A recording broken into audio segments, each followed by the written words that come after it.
God, everybody. I'd like to continue my series on the prophet Joel. This will be part 9, and we're going to discuss the first of the 4 indictments that the holy God of the universe is going to bring against all of the nations of the world. And I quote from Joel 3, 1 through 3. Behold, in those days and at that time, when I shall bring again the captivity of Judah and Jerusalem, I will also gather all nations, and will bring them down into the valley of Jehoshaphat, and I will plead with them there for my people and for my heritage Israel, whom they have scattered among the nations, and parted my land. And they have cast lots for my people, and they have given a boy for a harlot, and sold a girl for wine, that they might drink. Joel 3, 1 through 3. Joel saw the day of the Lord in its final manifestation, in a vision that looks stunningly like our day. In the vision, the Lord calls all of the nations of the earth down to the valley of Jehoshaphat, which means God shall judge, in order to plead with them there. Now, to plead means to lodge a legal complaint, an indictment. The God of the Bible is going to slap a lawsuit on all of the nations of the world. The indictment has 4 counts, and all of them concern the mistreatment of God's chosen people, Israel. Count 1, they've scattered my people. Count 2, they've parted my land. Count 3, they've cast lots for my people. And count 4, they have sold boys and girls for a harlot. In this lesson, we shall discuss the first indictment, that the nations of the world have scattered God's people and will be brought to account for this sin. Now, I have long realized that certain nations have indeed scattered God's people in ancient times. The Jews have been scattered across the world. The Assyrians certainly carried 10 of the 12 tribes away into captivity and scattered them throughout the Near East and even into Asia. We all know that the Babylonians took the tribe of Judah captive and carried them away to Babylon, where they remained for 70 years. And when it was time to return, only a trickle came back to the Holy Land. Now, the Romans certainly, and typically Roman, thoroughly scattered the Jews across the face of the earth in 70 AD and between 70 AD and 120 AD after a series of Jewish revolts. Like the Babylonians, the Romans destroyed the temple, razing it to the ground, killed almost 1 million Jews, and then literally glutted the world's slave markets with Jewish slaves.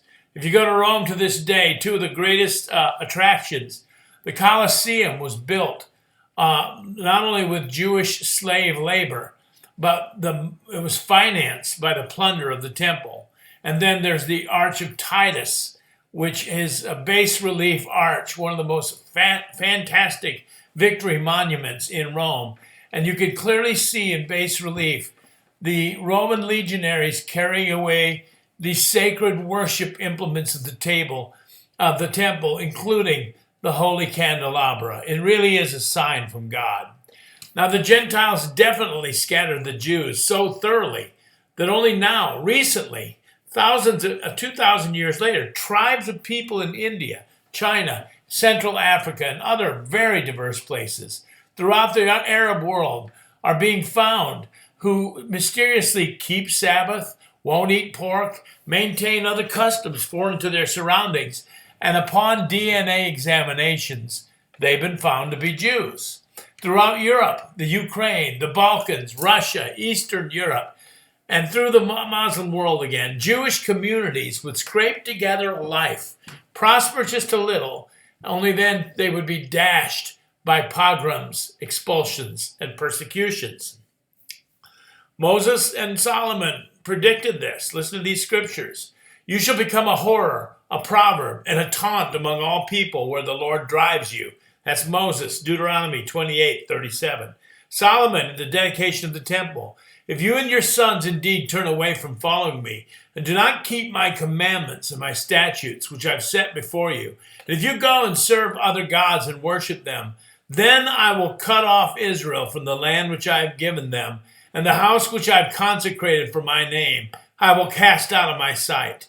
So Israel will become a proverb and a byword among all people, and this house will become a heap of ruins. Everyone who passes by will be astonished, hiss, and say, why did the Lord do this to his land and to his house? 1 Kings 9, 6-9.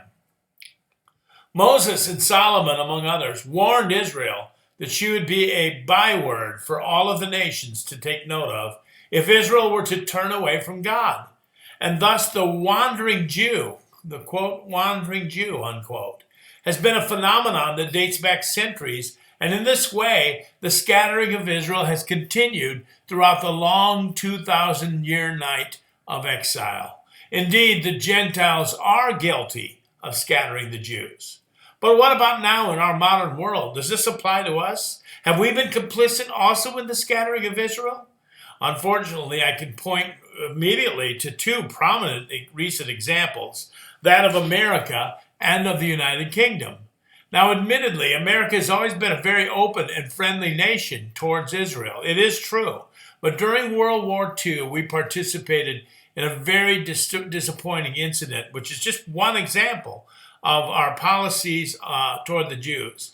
And the incident is called the Voyage of the St. Louis, and I'm quoting from something called the Holocaust Encyclopedia. In May 1939, the German liner St. Louis sailed from Hamburg, Germany to Havana, Cuba, carrying 937 passengers, almost all Jewish refugees.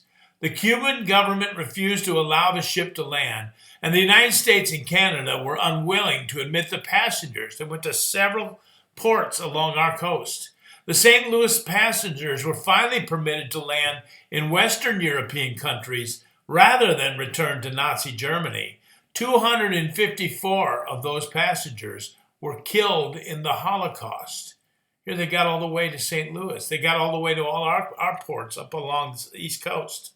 After the St. Louis arrived in Havana, the passengers learned that the Cuban government had canceled their landing permits. The American Jewish Joint Distribution Committee negotiated with Cuba on behalf of the passengers, but the negotiations failed, and the Cuban government forced the ship to leave the harbor. Although the ship sailed near the Florida coast, the U.S. government did not allow the passengers to land, since they didn't have U.S. immigration visas and had not passed a security screening. American newspapers publicized the saga, and many Americans sympathized with the passengers. Now, another example of U.S. complicity of scattering God's people was in the 2005 expulsion of Jews from the Gaza due to a land for peace deal brokered by George W. Bush and Ariel Sharon. Thousands of Jews in Gaza, which is land God had given to Abraham, Isaac, and Jacob and their seed forever, were forced out of their homes so that the Muslims could create a terror state, an enclave which is used to shower rockets on Israel to this day. That same week, the presidency of George W. Bush was destroyed by the Hurricane Katrina, which expelled 10 times as many residents of the Gulf Coast in America out of their flood-ruined homes as of those Jews who had been forced out by Bush. Excuse me, just a second. And Sharon. Now, what happened shortly afterwards? Sharon, a war hero and national leader, had a stroke, which put him into a comatose state until he died 8 years later. Bush, his presidency was ruined. He became a pariah. You see, God has a foreign policy. He said in Genesis 12:3, I will bless those who bless you, Israel, and curse those who curse you. The United Kingdom was given custody of the land God gave to Abraham, Isaac, and Jacob after having wrested it from the Turks in World War I. This is the first time in nearly 1,000 years that Christians had custody of Jerusalem and the surrounding area. But to appease the restive Arabs, the British adopted anti-Jewish policies there. For example, the United Kingdom wouldn't admit much more than a trickle of Jewish refugees fleeing to, quote, Palestine, unquote, during the Holocaust. I put a footnote by Palestine, I'll explain. The ship full of Holocaust survivors from Europe, called the Exodus, tried to disembark immediately after the Second World War. The Royal Navy rammed it with one of her frigates, and British commandos boarded, commandeered the ship, and hauled it back to Europe, where they forced the Holocaust survivors into refugee camps. And guess where? In Germany, of all places. You can't make this stuff up. The God of Israel has seen all of this and much, much more. He has taken names and is preparing a suit. The nations of the world will soon be summoned to judgment on the basis of what they did to God's people in the time of their indignation. Not one nation will escape that judgment which is coming, as seen by Joel. And here's the footnote. I put a footnote next to the word Palestine. Palestine's a fake name. Why is that land called Palestine? It goes all the way back to the Romans. When the Jewish revolt caused the Romans to so suppress them, that, like I say, they glutted the world with slave markets. They razed the temple to the ground. They tried to change the name of Jerusalem to Aeolina Jupiter. And they literally tried to drive every single last Jew out of that Holy Land. And then to humiliate them, they renamed the land Provincia Syria Palestina, the Syrian province of Palestine. And it was a name given in jeering humiliation because the Philistines, whom the Jews had long since defeated, were the known mortal enemy of the Jews. And so this is how this first indictment is fleshed out. The nations of the world are guilty of scattering God's people out of the land.